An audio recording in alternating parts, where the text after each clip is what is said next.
తాకట్లో ఉన్న మీ బంగారాన్ని విడిపించి ఆ రోజు ఆన్లైన్ రేటుకి కొంటాం. Sharma gold company. ఓం నమో వెంకటేశయ్య. నమస్కారం గురుగారు. దర్శనం చేసుకుని వచ్చిన తర్వాత విమాన వెంకటేశ్వర స్వామిని అందరూ దర్శించుకుంటారు. విశేషం ఏమిటండి అసలు? మామూలుగా మనకి వైఖానిక భగవత్ శాస్త్రంలో మనకు లోపల ఆరాధన చేసినట్టు విమాన వెంకటేశ్వర స్వామి కూడా ఆరాధన జరుగుతూ ఉంటుంది. గతంలో ఒక ప్రత్యేకమైన పరిస్థితుల్లో దేవాలయాన్ని తెరవలేని పరిస్థితుల్లో కూడా విమానం వెంకటేశ్వర స్వామికి ఆరాధన చేస్తే లోపల స్వామికి చెందుతున్నట్టు అట్లా ఒక విధానం కూడా ఉండేది.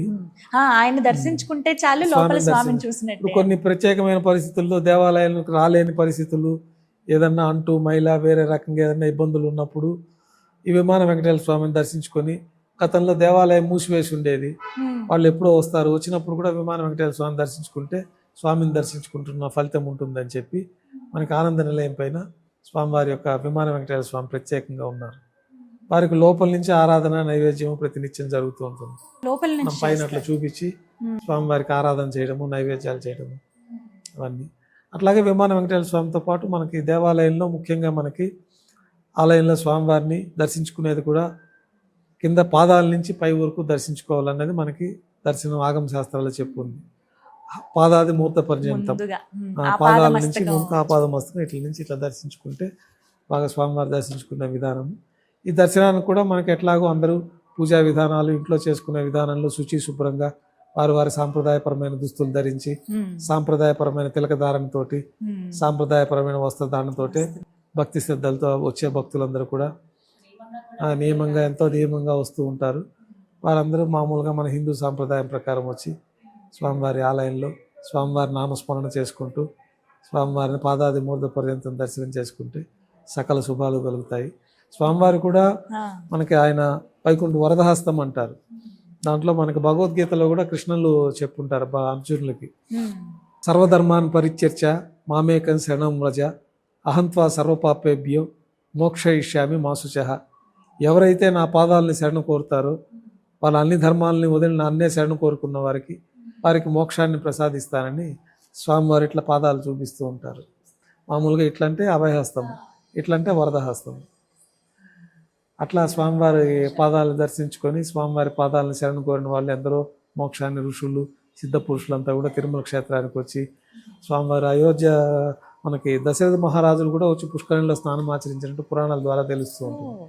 ఎందుకంటే స్వయంభూ మన్వంతర కలియుగంలో స్వామివారు ఆవిర్భవించారు. తర్వాత త్రేతాయుగము, ఈ ద్వాపర యుగాల్లో కృష్ణస్వామి వారు ఆవిర్భవించడము, ఆ కృష్ణస్వామి వారికి యశోదాదేవి సొంత తల్లిగా లేకుండా నీకు తల్లిగా సేవలు అందించిన దానికి ఇక్కడ ఒకళ్ళు మాత రూపంలో స్వామివారికి చేసుకోవడము, ఇవన్నీ లింక్ చూస్తే మనకి వీటి యుగాలకు ముందుగానే స్వామివారు ఆవిర్భవించారని, అందుకే అంజనాదేవి ఇక్కడ తపస్సు చేసి అంజనాద్రి పర్వతం అనే పేరు వచ్చింది. ఆంజనేయ స్వామి అంజనాదేవి తపస్సు వెంకటేశ్వర స్వామి గురించి తపస్సు చేసిన ఫలితంగానే ఆంజనేయ స్వామి ఉద్భవించారని, అందుకే అంజనాద్రిని ఒక పర్వతం పేరు కూడా ఉంది మనకి.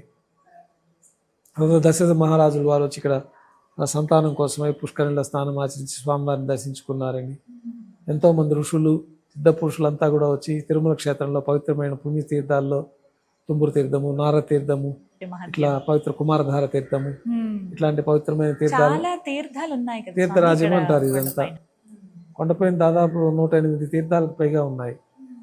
అయితే అన్నీ మనకు అందుబాటులో ఉండేవి, కొంచెం వీక్షించదగిన తీర్థాలు కొన్నే ఉంటాయి. మిగతా అడవి ప్రాంతంలో చాలా తీర్థాలు ఉన్నాయి. మనకి ముఖ్యంగా మనం వీక్షించగలిగేది శిలాతోరణం దగ్గర చక్ర తీర్థము, తర్వాత కుమారధార తీర్థం అని మనకి ఎట్లా సంవత్సరంలో ఒక రోజు అక్కడ ప్రత్యేకమైన కార్యక్రమాలు ఉంటాయి. తుంబురు తీర్థము ఇవి, ఇంకా జాబాలి తీర్థము హనుమంతులు వారు ఏం చేస్తున్నారు కాబట్టి జాబాలి తీర్థము, పక్కనే ఆకాశగంగా ఉంది. ఇక్కడ మనకి శిలాతోరణం దగ్గర చక్ర తీర్థం ఉంది. మిగతా తీర్థాలన్నీ తిరుమల క్షేత్రంలో ఉన్నాయి. కానీ అయితే చాలా చాలా దుర్భేద్యమైన అటవీ ప్రాంతంలో నుంచి పోవాల్సి ఉంటుంది. ఇటీవల కాంతంలో ఈ మృగాలు ఎక్కువైపోయినాయి కాబట్టి పులులు అవన్నీ భక్తులకు క్షేమం కోసమని అటు ఎప్పుడు పర్మిట్ చేయరు. వెళితే అక్కడ ఈ మృగాలన్నీ బాగా ఎక్కువగా ఉన్నాయి, ఏనుగులు, పులులు. మనకి సౌకర్యవంతంగా కొన్ని ఏర్పాటు చేసిన సమయంలో వెళ్ళొచ్చు మనం. అప్పుడు వెళ్ళటం అనేది ఇవన్నీ కూడా పవిత్రమైన పుణ్యతీర్థాలు. ఈ ముక్కోటి తీర్థాలు అంతా కూడా కలిసి మనకు పురాణాల్లో కానీ ఇతర ఆగముగ శాస్త్రాల్లో కానీ స్వామి పుష్కరానికి అత్యంత పవిత్రమైనది. ఈ ముక్కోటి తీర్థాల్లో పుణ్య స్నానం చేస్తే ఎంత పుణ్యం అయితే లభిస్తుందో, ఇక్కడ మనకి స్వామి పుష్కరంలో స్నానం ఆచరిస్తే అంత పుణ్యఫలం వస్తుంది. అందుకే మనకు అంత పవిత్రులై స్వామివారిని దర్శించుకోవాలని చెప్పి మనకి పురాణాల్లో కూడా స్వామి పుష్కరిణి స్నానము, శ్రీ వరాహస్వామివారి దర్శనము, తర్వాత స్వామివారి దర్శనం క్రమం ఏర్పరిచారు. పుష్కరిణి స్నానం ముందు కపిల తీర్థంలో స్నానం ఆచరించి కొండకు రావడం మొదలు పెట్టాలి. అక్కడి నుంచి శుద్ధి అయిపోయి రావాలి. కపిల తీర్థంలో స్వామివారి స్నానం ఆచరించి అక్కడి నుంచి శుద్ధిగా మనం నడుచుకుంటూ గతంలో కొండకు వచ్చేవాళ్ళు. కొండకు వచ్చినాక మళ్ళా శుచి శుభ్రంగా ఆలయ ప్రవేశం చేయాలంటే పుష్కరిణి స్నానం ఆచరించడం ఈ దేహంలో తెలిసి ఉన్న దోషాలన్నీ పోయి మనకి దైవ జ్ఞానం లభిస్తుంది. తర్వాత ఈ క్షేత్రంలో ముందు ఈ భూమండలం అంతా కూడా వరాహస్వామి వారు ప్రతిష్ఠిస్తారు. మనకి ఇందాక గతంలో చెప్పుకున్నట్టు ఒక యుగం పూర్తయ్యే సమయంలో మనకి విపరీతమైన అగ్ని వర్షము, విపరీతమైన వేడి, కొన్ని సంవత్సరాల పాటు అట్లా వేడికి మొత్తం మాడి మసి అయిపోతాయి. తర్వాత విపరీతమైన ధారాపాతంగా వర్షం కురుస్తుంది. మనం బిందెతో పోస్తే ఎంతలాగా వస్తుందో అంతంత చినుకులతోటి ఈ విశ్వం అంతా వర్షం వస్తుంది. ఆ వర్షం వచ్చినాక ఈ మొత్తం అంతా కూడా ప్రపంచం అంతా సముద్రమయం అయిపోతుంది. పూర్తిగా జలమే ఉంటుంది. ఆ జలం పైన వటపత్రశాయి మన మహావిష్ణువు వారు శేషతల్పం పైన ఉంటారు. తర్వాత మళ్ళా బ్రహ్మదేవుడు వారు సృష్టి మొదలు పెట్టాలనుకున్నప్పుడు ఋషులందరూ పోయి అడుగుతారు, మొత్తం ప్రపంచం అంతా జలమయం అయిపోయింది, మళ్ళా సృష్టి మొదలుపెట్టి ఈ సృష్టి కార్యక్రమాన్ని మీరు పునరుత్పాదన చేయాలని చెప్పి శ్రీ మహావిష్ణువుని కోరటము. ఆయన ముక్కులో నుంచి వచ్చిన స్వేదమే శ్వేత వరాహ రూపంలో చిన్న రూపం నుంచి మహాప్రళయాకారంగా తయారైపోయి ఆది వరాహస్వామి వారు ఆయన ఆవిర్భవించడము. ఆ ఆది వరాహస్వామి వారు ఈ జలం లోపల ఉండే భూమండలాన్ని తీసుకొచ్చే సందర్భంలో అక్కడ రాక్షసుల్ని సంహరించి ఈ భూమిని అంతా కూడా సముద్రంలో నుంచి వేరు చేసి తీసుకొచ్చి ఈ సముద్రాల్ని సప్త సముద్రాలుగా విభజించి భూమండల నివాసపరమైన ప్రాంతాన్ని భూమి ప్రాంతాన్ని ఏర్పాటు చేసి ఈ ప్రారంభ సృష్టికి మూలం వరాహస్వామి వారే. అందుకే ఈ భూమండలానికి అధిపతి ఆది వరాహస్వామి వారు.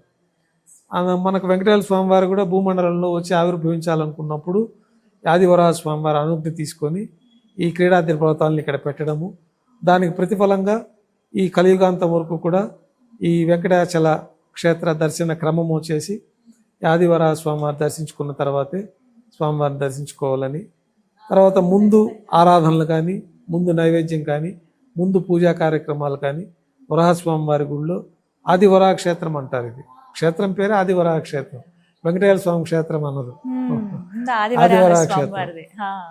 కాబట్టి ఆ స్వామివారికి ఆరాధనలు అన్ని కూడా ముందు వరాహస్వామి వారికే జరుగుతుంది. పుష్కరిణి పక్కనే ఉంటుంది ఖచ్చితంగా. ఇది చాలా మందికి ఉన్నటువంటి సందేహం స్వామి, ఏంటంటే ముందు స్వామిని దర్శించుకోవాలా, అయ్యో మాకు హడావిడిలో మేము వెళ్ళి వెంకన్నని దర్శించుకున్నామండి, కానీ తర్వాత మేము వరాహస్వామి వారిని దర్శించుకుంటాం పర్వాలేదా అని అడుగుతూ ఉంటారు.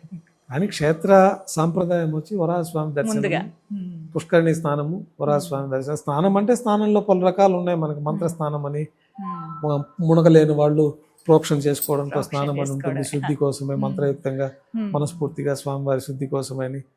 తర్వాత ఎండ ద్వారా కొంత స్నానం వస్తుంది, గాలి ద్వారా కొంత శరీరం శుద్ధి అవుతుంది, ఇట్లా వాయు స్నానం అని ఇట్లా రకరకాలు ఉన్నాయి. కాబట్టి వరాహస్వామి వారిని దర్శించుకోలేకపోతే విమానం అన్నా దర్శనం చేసుకోవడం, తర్వాత దర్శించుకోవడం. మార్గ సిద్ధాంతం అయితే మనకి తిరుమల క్షేత్ర సాంప్రదాయం అయితే మొట్టమొదట స్వామి పుష్కరిణి స్నానము, వరాహస్వామి వారి దర్శనము, తర్వాత శ్రీ వెంకటేశ్వర స్వామి వారి దర్శనము, స్వామి తీర్థము, ప్రసాద స్వీకరణతోటి ఈ యొక్క యాత్ర పరిసమాప్తం అవుతుంది.